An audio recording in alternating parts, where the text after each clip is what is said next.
하나님의 선하심과 인자하심이 우리 주상 가족들에게 늘 함께하기를 주의 이름으로 축복합니다.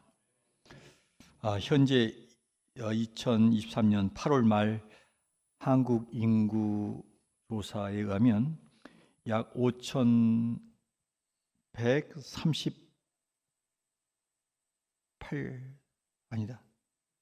죄송합니다. 5,380만 명이 8월 말 우리 한국 땅 인구라고 합니다. 그 가운데서 기독교 숫자가 몇 퍼센트인가 봤더니 19.7%, 약 1,004만 명 정도 된다, 이런 통계가 나왔습니다. 아마도 이 통계 숫자에는 이제 건강치 못한 이단자들도 기독교라고 하는 그러한 명칭으로 숫자에 포함되어 있을 거라 예측해 봅니다. 그렇게 보면은 건강한 건전한 기독교인들이 한 800만 명 정도 생각하면 될 것 같습니다. 5,100만 가운데서 약 800만 정도. 이렇게 보면 아무튼 세상에는 이 하나님을 믿지 않는 사람들이 이 하나님을 믿는 사람들보다 훨씬 많다는 겁니다. 많아도 엄청 많은 거예요. 우리는 생각해 봅니다. 왜 사람들이 하나님 믿지 않을까? 그것은 사람들이 하나님을 믿는 데 있어서 힘들고 어려운 부분이 있기 때문입니다. 그것을 몇 가지로 간단히 말씀을 드리고, 첫 번째는 하나님이 보이지 않는다는 겁니다. 특별한 경우와 특별한 사람을 제외하고 실질적으로 하나님을 본 사람, 그리고 하나님의 음성을 이렇게 듣고 사는 사람들이 없습니다. 우리가 하나님을 믿으라 이렇게 말을 하고 있습니다만은 그 하나님을 실제로 볼 수 없다고 하는 것 그 자체가 하나님을 믿는 데 가장 어려움으로 다가오는 것입니다. 또 하나는 이 하나님의 일하심, 곧 하나님의 역사하심이 사람의 생각으로는 이해가 잘 안 되기 때문에, 뭐 하나님이 왜 그렇게 일하셔? 그런 하나님을 어떻게 믿어? 이렇게 사람이 가지고 있는 사고와 판단에 의해서 그 제한성을 둠으로써 수용하지 못하는 부분이 있기 때문이라는 겁니다. 성경 분명히 믿음은 바란 것들의 실상이요 보지 못한 것들의 증거다. 그러니까 믿음이란 것은 허상이 아니다, 실상이다. 그리고 구체적인 명백한 증거가 있다라고 말을 합니다만, 쉽게 우리는 그것을 믿음 안에서 그것을 실상으로 우리 믿음을 증거로 나타내지 못하고 있는 것 때문에 하나님을 믿지 않는 사람들에게 하나님이 살아계신 것을 보여드릴 수가 없다는 겁니다. 나가서 기록된 이 하나님의 말씀이 이제 우리가 생각하는 것만큼 즉시 즉각적으로 이루어지고 있지 않다는 것입니다. 이루어지지 않는 것으로 인해서 하나님 말씀을 신뢰하지 못하는 그런 흐름으로 가기 때문에 하나님을 믿기가 어렵다는 겁니다. 분명히 성경에서는 우리가 구하면 주시고 찾으면 찾을 수 있고 우리가 문을 두드리면 열어주신다, 이렇게 약속의 말씀은 되어 있는데 우리가 구해보는데 이게 주시지 않는 것처럼 느껴져요. 찾는데도 여전히 우리가 계속적으로 찾아야 되고, 열심히 문을 두드리는데 생각만큼 문이 열리지 않는다 하는 생각으로 인해서 우리 안에 하나님의 실존, 이런 것들을 수용하기가 어려움이 있다는 겁니다.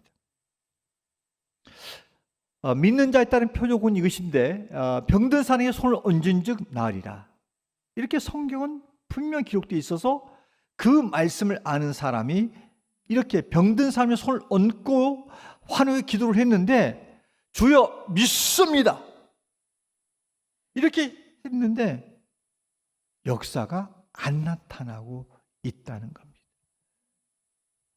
우리는 그렇다 손치고 우리 보기에 믿음이 굉장히 좋은 사람, 평생 하나님 중심으로 살고 언제나 기도하는 사람으로 생각하는 사람을 보더라도 그 사람에게도 이 하나님의 역사의 현존성이 이렇게 강하게 일어나거나 아니면은 자주 일어나고 있는 것이 아닌다는 겁니다.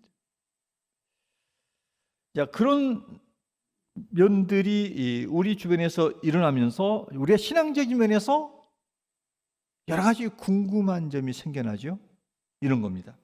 어떻게 하나님을 믿어야 잘 믿는 건가? 어떤 자세를 가져야 하나님의 역사가 내 인생 가운데 일어날 수 있는 건가? 하나님의 일하심이 내 인생 가운데 강력하게 일어나려면 내가 도대체 무엇을 해야 되는가? 이런 생각들을, 궁금증을 가지게 되어집니다.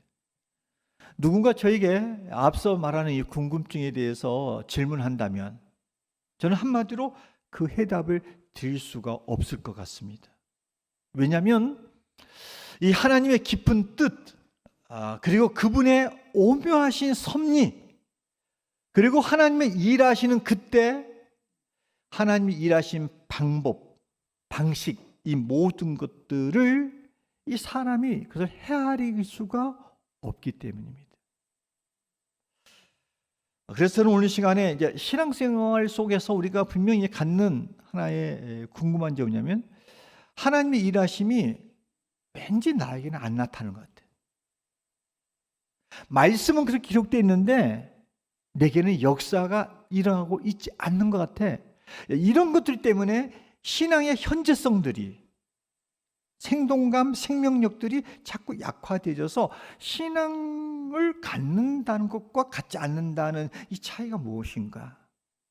이런 부분에 대한 의구심, 생각, 좀 더 깊이 말하면 회의감, 이런 것들을 가질 수 있는 분들이 우리 신앙생활에서 얼마든지 있을 수 있겠다 생각되어서 저는 오늘 시간에 제가 가지고 있는 지식과 어떤 견해를 가지고 말을 하기보다는 우리의 역대 신앙의 인물들 가운데 이러한 부분에 있어서 똑같이 고민했던 사람, 세 사람을 롤 모델로 제가 제시하면서 그 사람 세 사람의 발자취를 돌아보면서 내 삶 속에 하나님의 역사가 더딘 것처럼 느껴질 때 우리가 그때 어떤 자세로 우리의 믿음을 지켜가야 할 것인가, 이 부분을 생각하는 시간을 갖기로 합니다. 기대가 될까요? 기대하시라 개봉박다. 네. 먼저 첫 번째 믿음의 조상 아브라함의 인물을 좀 등장시키겠습니다. 여러분, 어느 날 하나님께서 아브라함에게 이제 나타나셔서 명령합니다. 아브라함, 너는 말이야 본토 친척 아비 집을 떠나서 내가 네게 지시할 땅으로 가라. 그러면 너에게 땅을 줄 거다. 그리고 너에게 자손이 있게 될 거다. 그리고 너로 말미암아 복의 원천이 되게 할 거다. 복의 근원으로 너를 세우겠다. 이렇게 메시지, 약속을 허락해 줍니다. 이 명령 앞에서 지엄하신 하나님 명령 앞에서 이 아브라함이 묻지도 않고 따지지도 않고 출발합니다. 땅을 주시겠다. 그 약속의 말씀을 듣고 그런데 갈 바는 몰라. 어디입니까? 물어봤더니 그냥 따라와, 이런 겁니다. 그래서 갈 바를 알지 못한 채 떠났다. 그런데 혼자 떠났느냐? 성경 봤더니 아닙니다. 무려 318명. 얼마? 318명 식솔들을 데리고 떠났다는 겁니다. 여러분 생각해 볼까요? 여러분, 우리 가족들이 이사하기 위해서 뭔가를 계획을 세우고 또는 가족 단위로 자유여행을 하고자 외국을 가거나 국내 여행을 며칠 정도 계획을 하려고 할 때 얼마나 많은 신경과 준비와 에너지를 소비해야 됩니까? 그런데 여러분 318명, 이건 부족입니다. 부족, 아브람 부족의 이동입니다.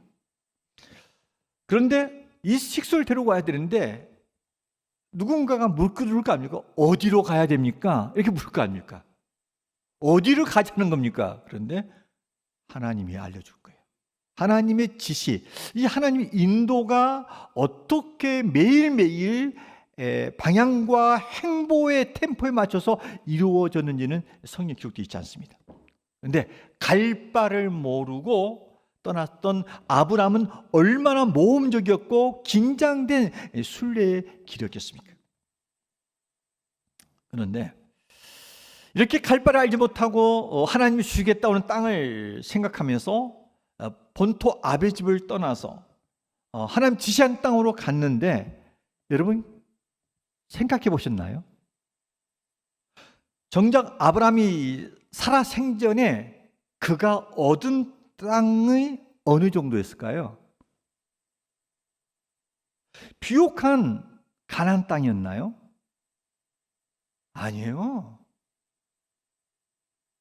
그가 살아있는 생전에 유일하게 얻은 땅은요, 자기 명의로 얻은 땅은요, 이 사랑하는 아내 사레가 죽었을 때 그 사레를 묻힐 장지, 해쪽 속에 일부분의 땅을, 그것도 자기 돈으로 산 조그마한 밭대기가 전부였어요.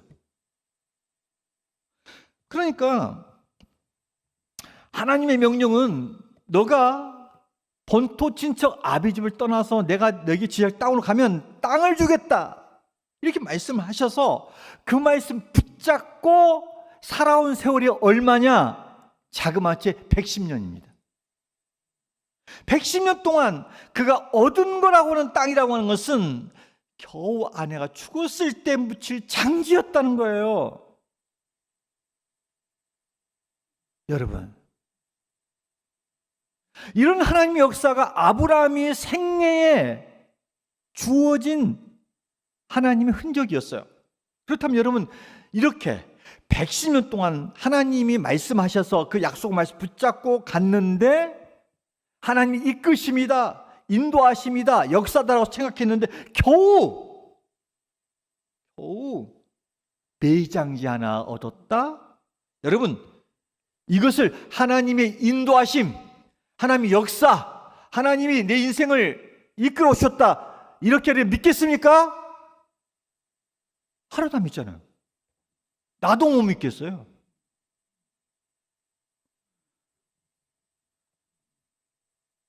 아마 저 같으면 이것을 하나님의 인도다, 역사다, 저는 많은 의심을 하고 갈등했을 겁니다. 그런데 성경을 보니까 하나님이 여전히 그 상황에도 하나님의 신뢰를 잃지 않습니다. 하나님을 바라본 시선이 중단되지 않습니다. 그뿐 아니죠.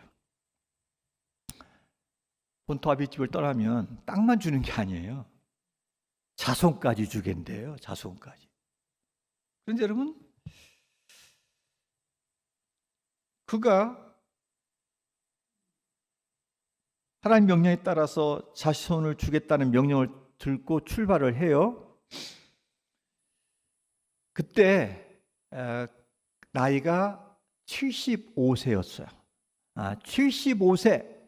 우리보다 아브라함이 130년 살았으니까 우리 같지 않는 젊음이었을 거라 생각해 봅니다. 그런데 성경에는 자식을 낳기에는 사라의 몸이 받쳐주지 않는 거예요. 경수가 끊어진 상태, 생산 능력이 다 닫힌 상태였다, 이런 겁니다. 그런데 하나님께서 하나님이 말씀하신 거예요. 하나님의 의도로 내가 내 자손을 내 몸에서 나오게 할 것이다. 내 몸을 통해서 자손이 있을 거라고 75세 약속을 줬어요. 그때 아브라함은 굉장히 기뻤겠지요. 75세가 되었는데도 불구하고 자식이 없는데 하나님 말씀? 그런데 이게 웬일입니까? 그 말씀하시면 하루가 급하잖아요.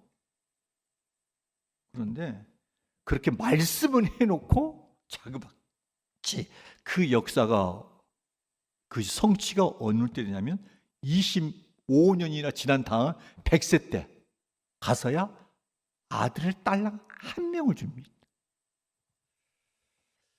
여러분, 그런데 여러분 같으면 이것이 하나님의 일하심, 역사라고 믿어지세요? 믿어지세요? 한 명도 안 믿어지잖아요.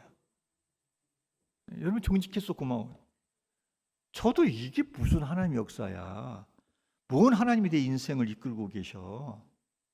에이, 말씀은 그려내놓고 이건 뭐야 이거? 라고 의구심과 회의감이 들지 않겠어요?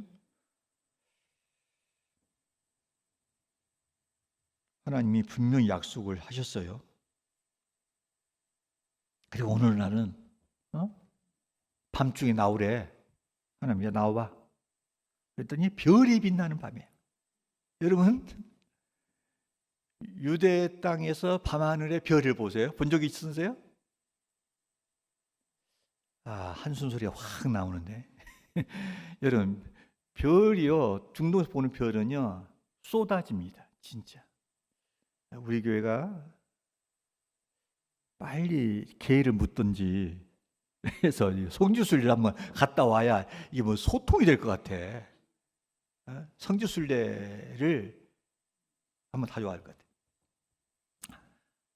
아브라함이 하나님 불러서 별이 빛나는 밤에 나갔더니, 야, 고개를 들어 쳐다봐. 하늘을 쳐다봤더니 별이 막 쏟아지는 거예요. 근데 하나님 말씀하시면, 야, 별 세어봐. 왜요? 별 숫자만큼 내가 너에게 자식을 줄 거다.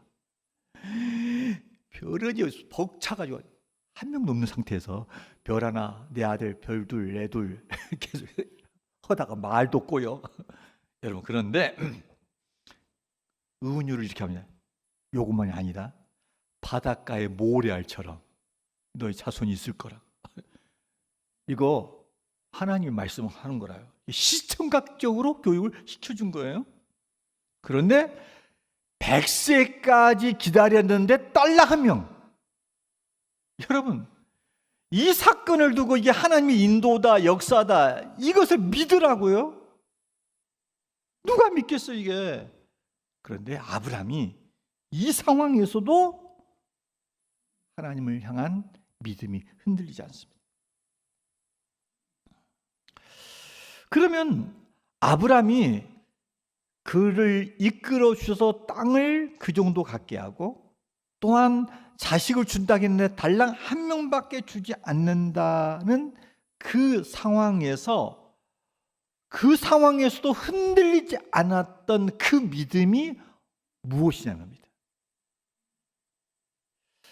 하나님 말씀 민수기 23장 19절 말씀에 보면 여기 하나님을 이렇게 소개하고 있습니다. 이게 굉장히 중요한 말씀이고 여러분들께서 좀 기억해 두세요.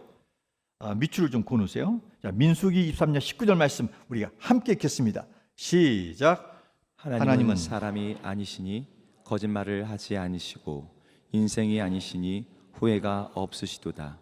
어찌 그 말씀하신 바를 행하지 않으시며 하신 말씀을 실행하지 않으시랴. 여러분, 이 말씀 속에서 하나님이 어떤 분으로 묘사되고 있어요? 딱 두 가지죠. 하나님은 사람이 아니다. 그렇기 때문에 거짓말 하시는 분이 아니다는 겁니다. 다시 말하면 하나님은 진실하시다 또는 신실하시다. 따라합시다. 하나님은 신실하시다. 이게 하나님에 대한 개념입니다. 두 번째는 뭐냐면 그 신실하신 하나님이 말씀하신 바는 행치 않는 것이 없다는 거예요. 말씀하시면 반드시 이루어 주신다. 이게 하나님에 대한 속성이자 개념을 가르쳐 주는 겁니다. 그러니까 아브라함이 그의 인생 속에 그렇게 땅의 문제, 자녀들의 문제가 너무나 미약하고 참으로 작은 것이었음에도 불구하고 그 상황에서 아브라함이 흔들림 없이 그 믿음을 가지고 하나님을 의심치 않고 끝까지 자기 인생 속에 하나님이 개입하셔서 인도하신 분이라고 믿었던 근거가 뭐냐? 두 가지예요. 하나님은 거짓말하지 않으시는 신실하신 하나님을 믿었던 것입니다. 또 하나는 하나님의 약속의 말씀은 내 때가 아니라 하나님의 때가 이르매 하나님의 때가 차면 하나님이 그 약속하신 말씀을 반드시 행하신다. 이것을 믿었던 거예요. 이 두 믿음이 바로 그를 신앙에 있어서 자기 인생 속에 하나님의 일하심이 더디게 느껴졌을 때 흔들림 없이 버텼던 믿음이라는 겁니다. 사랑하는 여러분, 우리 믿음이 그래야 된다는 거죠. 여러분, 특별히 우리가 하나님의 역사가 내가 생각한 것보다 더 늦게 임하고, 우리가 오랫동안 기도해왔던 것들이 더디게 응답이 되어지고, 내가 이 병든 몸을 가지고 수없이 기도해왔고 오랜 시간도 기도했는데 불구하고 수년 동안 내 몸의 연약함이 머물러 있을 때 우리는 그 상황에서 지칠 수 있습니다. 수년 동안 사랑하는 남편과 자녀를 위해서 기도해왔는데, 그들이 영혼을 놓고 기도해왔는데 자녀들과 남편이 꿈쩍도 하지 않는 거예요. 그것들을 볼 때마다 우리의 마음이 무겁습니다.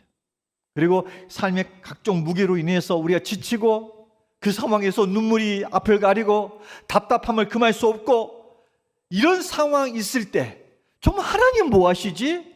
하나님은 내 인생 속에 왜 개입을 안 하시는 거야?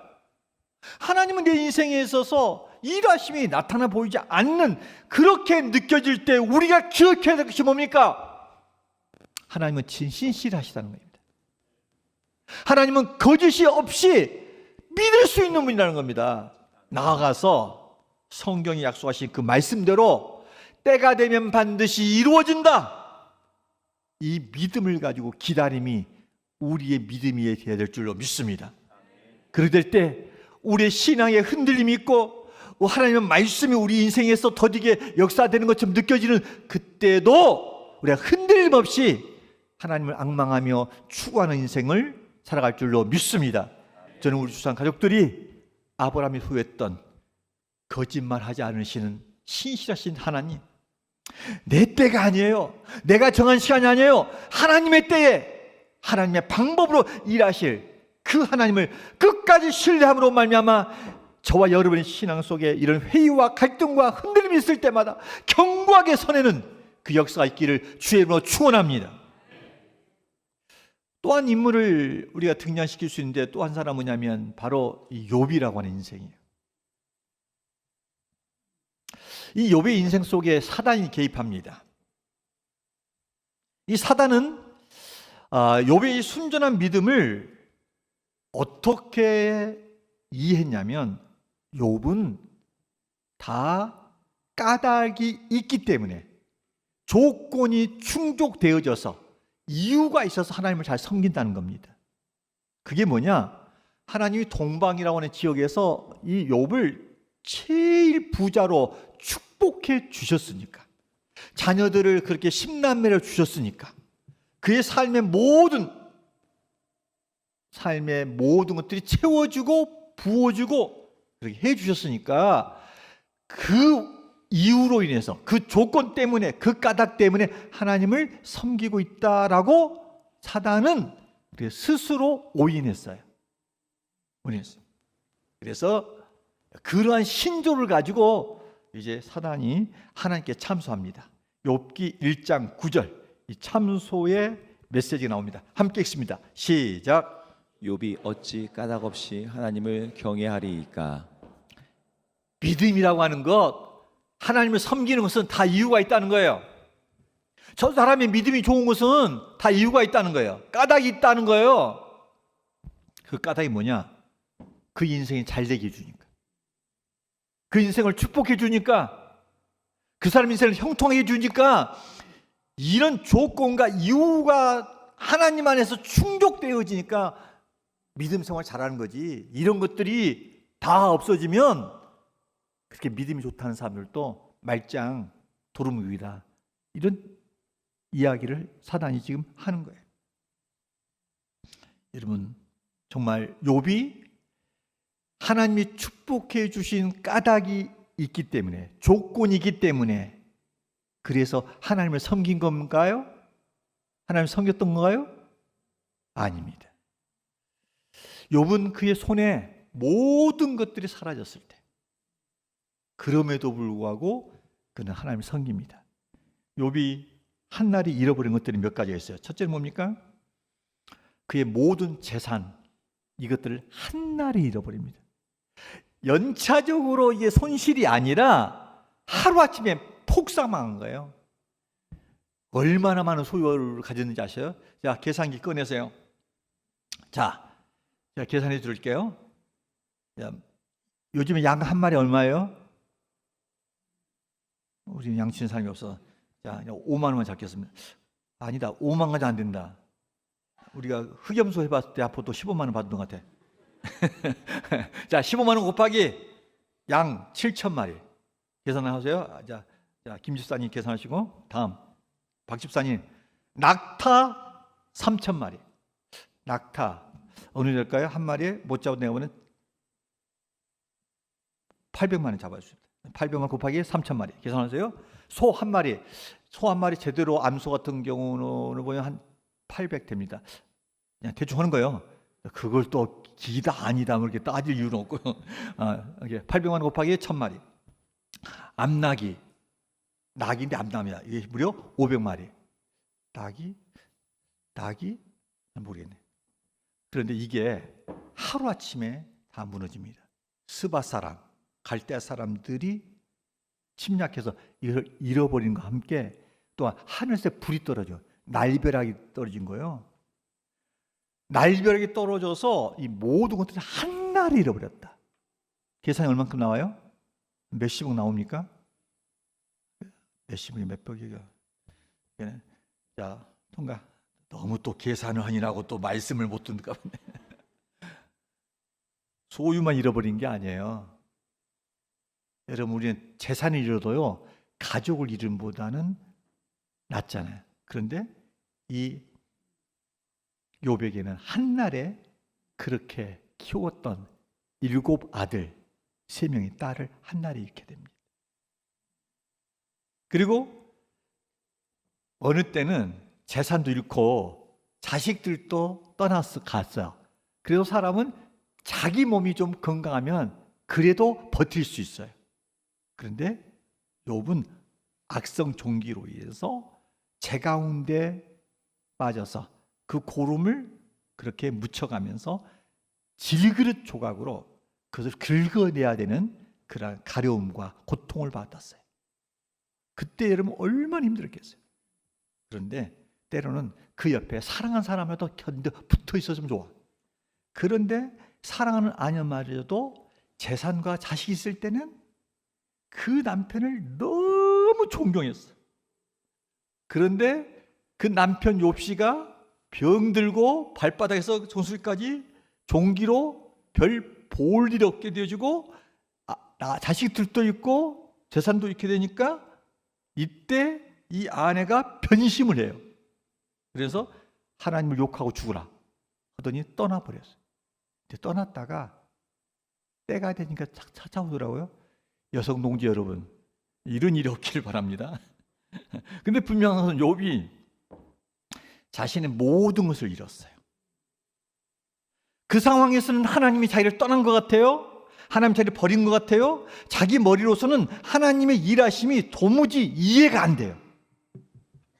이런 지경에 이르면 이 영적 갈등과 신앙은 굉장히 힘들 겁니다. 그런데 성경은 욥의 자세를 어떻게 표현하고 있냐면 욥기 1장 20절에서 21절에서 욥이 이렇게 그 신앙의 자세를 취합니다. 자, 말씀 읽겠습니다. 시작. 욥이 일어나 겉옷을 찢고 머리털을 밀고 땅에 엎드려 예배하며 이르되 내가 모태에서 알몸으로 나왔사온즉 또한 알몸이 그리로 돌아갈지라. 주신 이도 여호와시요 거두신 이도 여호와시오니 여호와 이름이 찬송을 받으실지니이다 하고 이 모든 일에 욥이 범죄하지 아니하고 하나님을 향하여 원망하지 아니하니라. 여러분, 혹독한 시련과 재난과 역경 앞에 지금 욥이 어떤 심중의 고백을 합니까? 여기 보니까는 3가지 고백을 합니다. 하나 뭡니까? 하나님의 절대 주권을 믿었다는 겁니다. 자기 삶 속에서 그렇게 위기를 청했을 때 하나님이 자기 인생을 포기한 것 같고 버린 것 같고 하나님의 역사가 전혀 그렇게 보이지 않는 어두운 상황 속에서 그가 견뎌내고 붙잡았던 것은 뭐냐면 하나님의 절대 주권. 두 번째는 모든 것이 합력하여 선을 이루실 것을 믿는 거예요. 세 번째는 고난 가운데서 내가 인내로 참아 견뎌내면 이것이 승리할 것을 믿는 믿음이었다는 겁니다. 이 세 가지 믿음은 오늘날 우리 인생 삶 속에서 하나님의 역사가 더딘 것 같고 나타나 보이지 않는 것 같고 내가 정말 하나님으로부터 버림받았다라고 하는 그런 허전함과 허무함과 낭망함에 들 때 우리 자신을 견뎌낼 수 있는 믿음이 이 믿음이라는 겁니다. 오늘날 여러분의 삶 가운데 여러분 욥처럼 고난과 역경과 아픔을 겪고 계신 분 계십니까? 경제적인 궁핍함을 받고 있고 부모, 형제 또는 자녀들로 인해서 마음이 편치 않은 분이 계시고 여러분의 육체로 인해서 마음이 무너지는 분이 있겠고 여러분 가장 사랑하는 사람으로부터 배신과 배반과 상처를 받고 있고 내 삶 속에 이중 삼중으로 여러 고난과 역경을 겪고 있을 때 우리의 들려오는 생각, 주는 생각, 찾아오는 생각이 뭡니까? 왠지 하나님 나를 떠난 것 같아. 하나님 나를 버리신 것 같아. 내 머리로서는 하나님의 일하심이 도무지 이해할 수가 없어. 그래서 마음이 괴로워, 아파, 이런 것이 무너짐이 있어. 이때 여러분 우리가 가져야 될 마음이 뭡니까? 우리가 우리를 지켜내는 마음이 뭡니까? 우리는 욥의 신앙 교훈을 기억해야 됩니다. 그게 뭡니까? 좋으신 하나님. 그 좋으신 하나님의 절대 주권을 여러분 신뢰하시기를 바랍니다. 지금은 모르나 이후에는 오늘의 이 모든 일들이 합력하여서 선을 이룰 것이다. 하나님의 뜻을 이룰 거라는 신뢰를 잃지 않길 바랍니다. 아울러 고난 가운데서도 끝까지 견뎌내고자 하는 견딤이 있기를 주의 이름으로 축원합니다. 이런 마음의 자세가 있게 될 때 우리 속에 하나님의 일하심이 안 보이는 것 같고 역사가 더딘 것처럼 느껴졌을 때 우리 자신을 이겨낼 수 있고 견뎌낼 수 있고 잡아갈 수가 있는 겁니다. 세 번째, 오늘 본문 나와 있는 다윗의 예를 보겠습니다. 여러분 지금 오늘 본문 속에 나온 이 다윗의 이야기는 우리 지난주에 우리가 말씀을 나눴습니다. 그가 이러한 두려움 가운데 쌓였던 이유가 뭐였습니까? 아들 압살롬의 반역이었습니다. 그래서 다윗 왕은 결국 도피 행각을 하고 있는 것이죠. 그러면서 그의 큰 두려움이 있었고 자식의 배반이라고 하는 이 수치감이 자기에게 지금 이렇게 있는 상황입니다. 그런데 다윗이 이러한 상황 속에 있을 때 다윗의 심정은 어떤 심정이냐면 하나님이 나를 이상 포기했다. 하나님이 어쩌면 내 왕권을 폐위시켰다. 이런 생각을 가질 수도 있을 겁니다. 왜냐하면 그가 이 사건의 전초적인 단초는 바로 우리아의 아내 밧세바의 사건 이후에 오는 문제였기 때문입니다. 그러나 여러분 다윗의 인생을 크게 보면 이 다윗의 인생에 있어서 이 고난의 시발점은 우리아 아내 밧세바의 사건 이후에 생긴 문제가 아닙니다. 이 다윗의 인생에 있어서 고난의 시발점은 순전히 하나님의 뜻과 계획 안에서 이루어진 고난의 역사였어요. 그러니까 이 다윗의 입장에서 보면 다윗이 당하는 고난은 애매히 당하는 고난이었어요.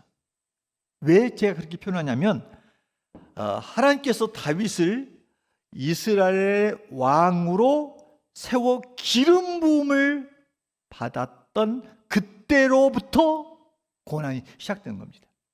하나님께서 일찍이 이 사울 왕을 이어갈 다윗을 왕으로 세우지 않습니까? 그것이 이 사울 왕의 시기심을 불러일으켜서 그때로부터 다윗은 숱한 고통과 고생을 그렇게 겪어야 했던 겁니다. 그가 당하는 이 고난과 고통이 얼마나 컸던지, 그리고 이 상황에서 이건 하나님이 나를 모른 채 하고 있다라고 생각을 그는 들었던 거예요. 그래서 오늘 본 말씀 9절에 보면 그가 이렇게 실토합니다. 자, 오늘 말씀 9절 말씀 함께 읽습니다. 시작. 주의 얼굴을 내게서 숨기지 마시고 주의 종을 노하여 버리지 마소서. 주는 나의 도움이 되셨나이다. 나의 구원의 하나님이시여 나를 버리지 마시고 떠나지 마소서. 지금 다윗의 심정은 하나님이 자기에게서 얼굴을 감추셨다는 겁니다. 자기를 버린 것 같은 느낌, 자기를 떠난 것 같은 느낌이다. 여러분 그 느낌 아시나요?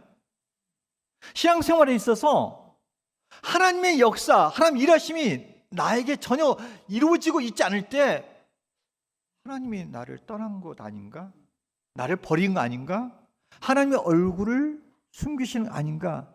이런 느낌을 겪을 때가, 그런 감정을 가져본 적 있습니까? 우리는 신앙생활에서 그런 감정이 찾아올 때였습니다.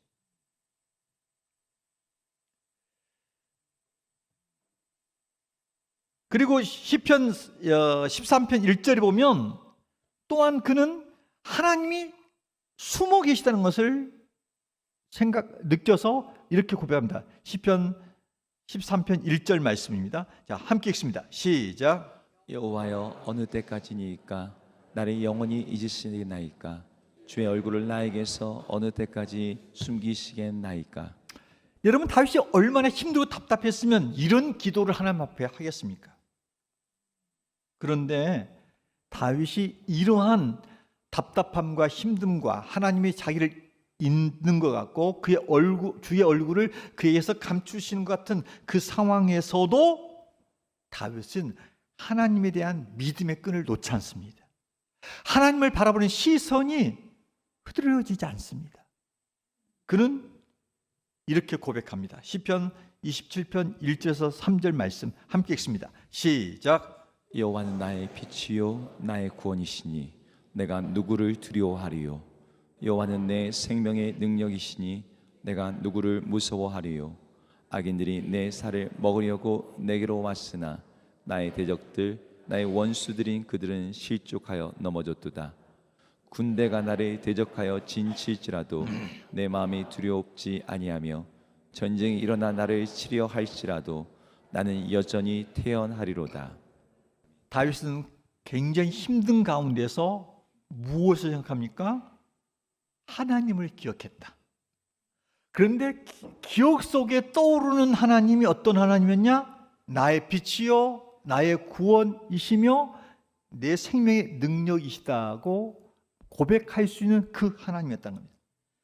그러니까 다윗이 여호와 하나님을 나의 빛, 나의 구원자, 내 생명의 능력자라고 그렇게 부를 수 있었던 것은 그가 살아오면서 일찍이 하나님을 만나면서 인격적으로 경험적으로 체험했던 그 하나님, 내 하나님이라고 말할 수 있는 그 하나님을 그가 일찍이 경험했고 가장 어려울 때 그 하나님을 기억해내서 부르고 있다는 것입니다.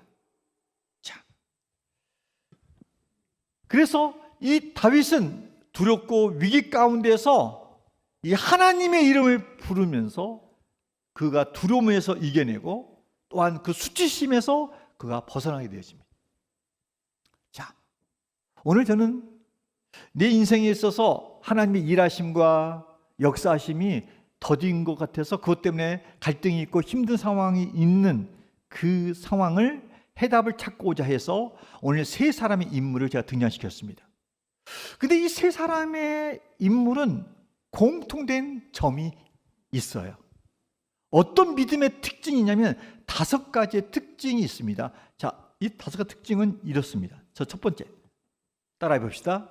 어떤 상황과 환경 속에서도 신실하신 하나님을 믿는 믿음이 있었다. 신실하신 하나님을 믿는 믿음이 있었다. 두 번째는 이 하나님의 약속의 말씀을 붙잡는 믿음이 있었다는 겁니다. 따라 말 안 했구나. 따라하세요. 하나님의 약속의 말씀을 하나님의 약속의 말씀을 붙잡는 믿음. 붙잡는 믿음. 자, 세 번째는 따라하세요. 모든 것이 합력하여 모든 것이 협력하여 선을 이루실 것이라는 믿음. 선을 이루실 것이라는 믿음. 또 하나의 믿음은 좋으신 하나님의 좋으신 하나님의 절대 주권을 믿는 믿음. 절대 주권을 믿는 또 하나의 믿음은 하나님의 때를 하나님의 때를 기다리는 믿음. 기다리는 믿음. 다섯 가지 믿음이 뭐예요?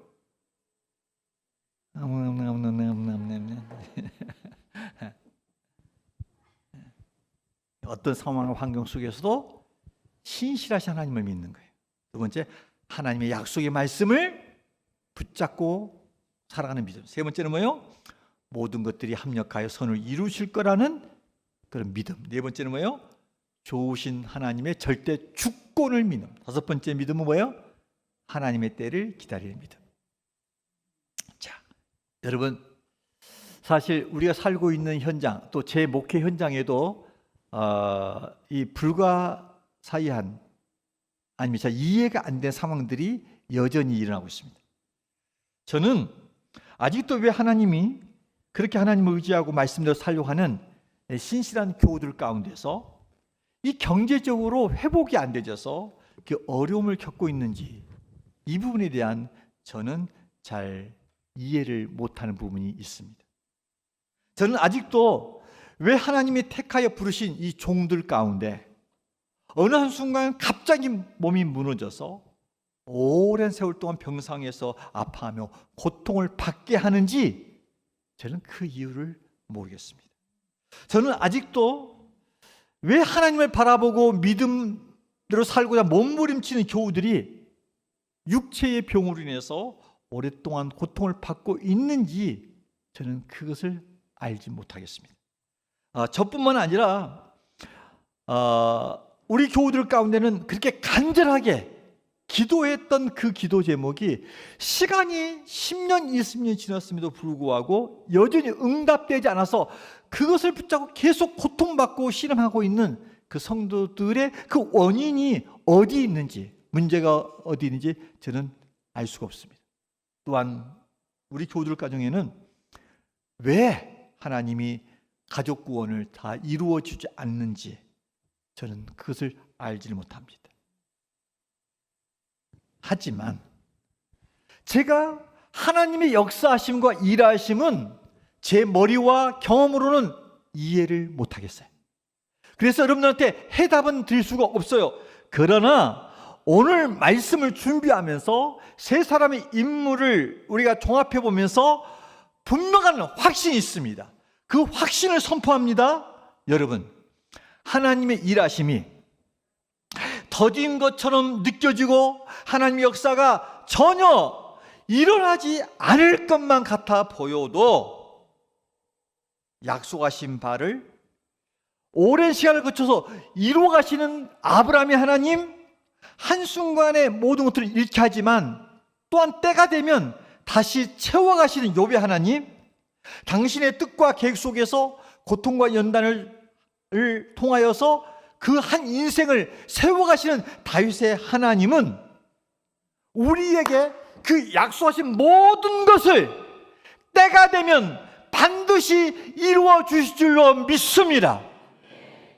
여러분, 왜 하나님께서 아브람, 욥, 다윗에게 그 어려움을 겪게 하셨는지 설명하기는 어렵지만 결국 하나님은 아브람, 욥, 다윗이 낙심하지 않고 하나님을 끝까지 신뢰하고 의지하고 기다릴 때, 그 약속의 말씀을 붙잡고 인내로 기다릴 때 하나님의 역사는 하나님의 시간에 맞춰서 이루어진다는 것입니다.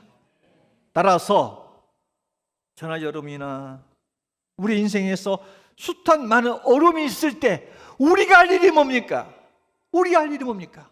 오늘 14절에서는 다윗이 숱한 고난과 역경 가운데 있을 때 그가 체득한 마지막 신앙 고백이 하나가 있습니다.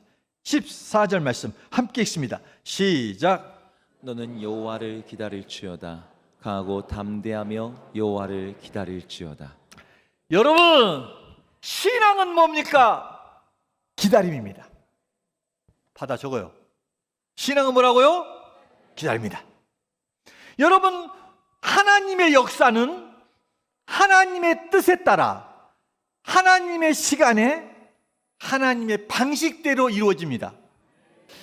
이거 굉장히 유명한 말인데 잘 기억하시나요? 다시 말합니다.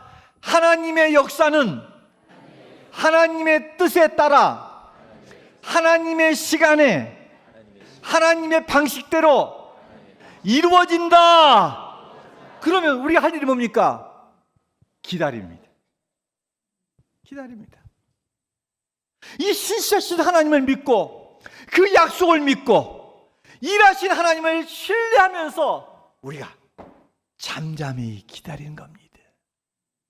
기다리면 하나님이 우리를 통해서 놀라운 역사, 하나님의 계획하심, 하나님의 말씀, 하나님의 살아계심, 이것들을 우리에게 나타내 보여줄 줄로 믿습니다. 여러분, 하나님이 죽으셨습니까? 아닙니다. 따라합시다. 하나님은 시퍼렇게 살아계신다. 옆 사람한테 이야기하시면 하나님은 시퍼렇게 살아계신다. 너무 옆 사람께 말하니까 앞뒤 본이라고 정신없이 하지 말고 옆 사람만 봐요. 자, 다시 한번 시작. 하나님은 대충 살아있는 게 아니에요. 가물가물 살아있는 게 아니에요. 왔다리 갔다리 하는 게 아니에요. 뭐 치매 걸린 것이 아니에요. 하나님은 어떻게 살아계셔요? 시퍼렇게 눈을 반뜩 뜨고 시퍼렇게 살아계십니다. 할렐루야. 그 하나님이 우리의 인생을 이끌어갈 줄로 믿습니다. 따라하면 우리가 하나님의 시선을 하나님께 두고 약속의 말씀을 붙잡고 그 인내하며 갈 때 시퍼렇게 살아가는 하나님이 저와 여러분 인생을 이끌어 줄 줄로 믿습니다. 아멘. 할렐루야.